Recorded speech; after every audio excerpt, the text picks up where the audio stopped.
När jag var framme i Bahamas på flygplatsen. Det var omständigt och flyggrejerna var försenade och bla bla bla. Man blir bara less. Men en sak är rolig.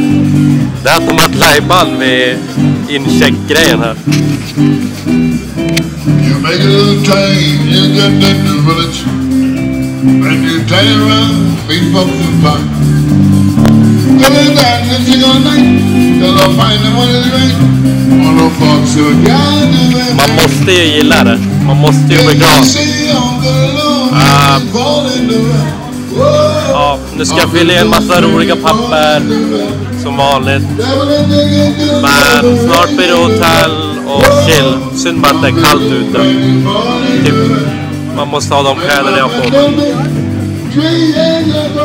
Japp, långbyxor på Bahamas. Vad fan. Ha det bra.